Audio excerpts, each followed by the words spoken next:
Not long ago, I put up a poll on LinkedIn asking people why they stay put in jobs they no longer love.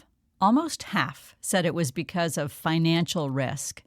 When you still have a job, corporate seems stable, even with all the layoffs. When being a full-time employee is all you've known, doing literally anything else seems reckless. Now, if you're living paycheck to paycheck, that risk is real, and this episode is not for you. But if you have savings you're afraid to touch, a lump of severance cash just sitting in your account, or if you've already spent money on workshops and seminars to figure out what's next, keep listening.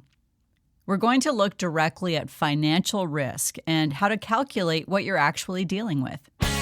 This is Burn the Map. If you've spent decades in corporate and you're ready to build something of your own, this is for you. I'm Shelley McIntyre, and I help people make this transition. Let's go. Even with money stashed away, you still have obligations. Healthcare, kids' college, your own retirement funds, and your rent or mortgage. You want to know that none of that will be threatened. But the real risk is staying too long and getting ejected without a plan. If you're working at a big company, you might feel like you're swabbing the decks of the Titanic.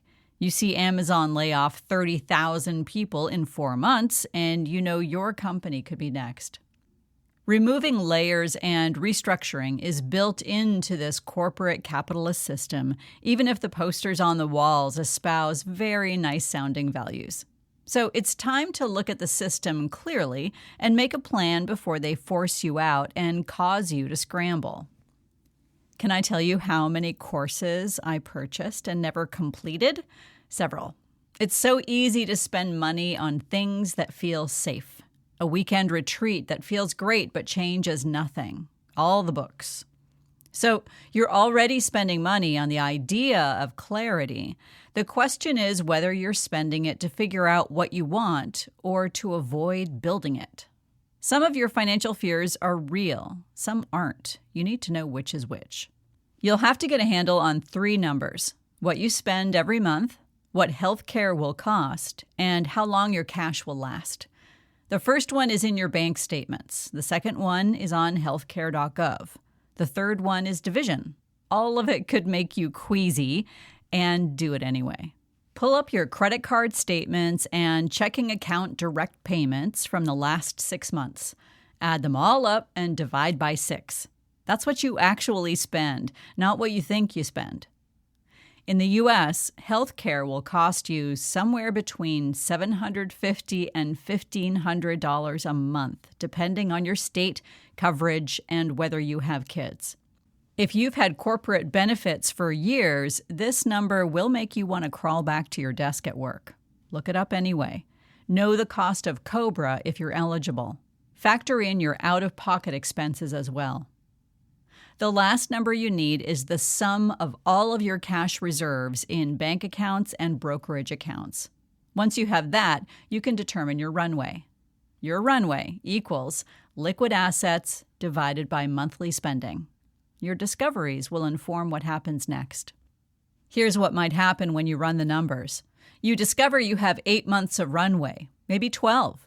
That should feel like a relief, but instead you panic harder.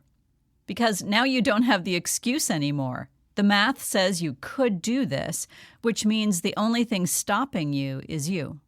So you start negotiating with yourself. I should just wait until the kids are done with school. I need to save 3 more months, just in case. The market is too uncertain right now. These might be legitimate concerns, or they might be ways to avoid admitting you're terrified.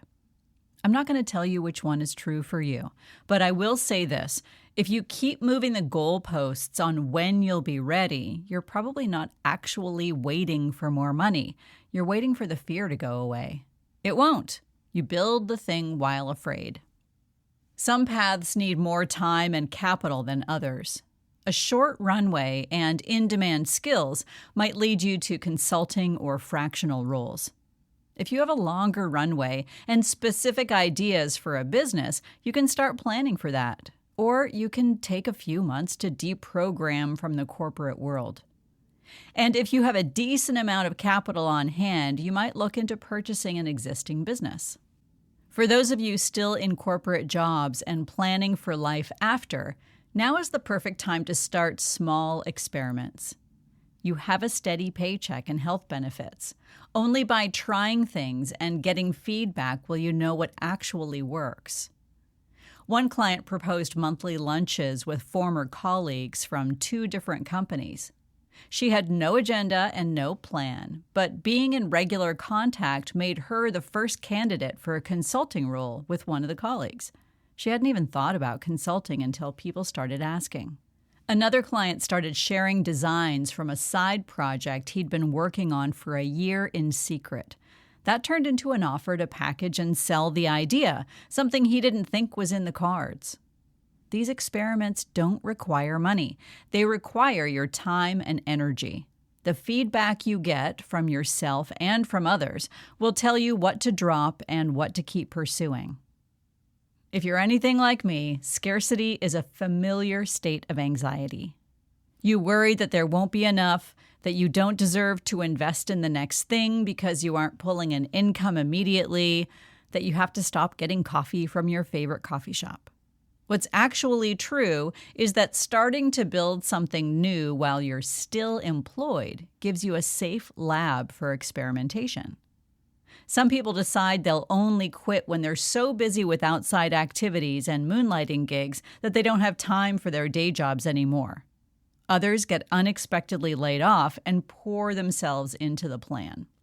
Both strategies require planning and clarity, but they don't require confidence. You gain that as you go. Whether you're currently employed or not, what's one experiment you could start this month? It doesn't have to be the $1 million idea. It just has to tell you something you don't know yet. Burn the map. Build what fits. Thanks for listening to Burn the Map. You already have what you need to build something that feels like yours. For more, visit burnthemapcoaching.com. And if this resonated, send it to someone who needs to hear it.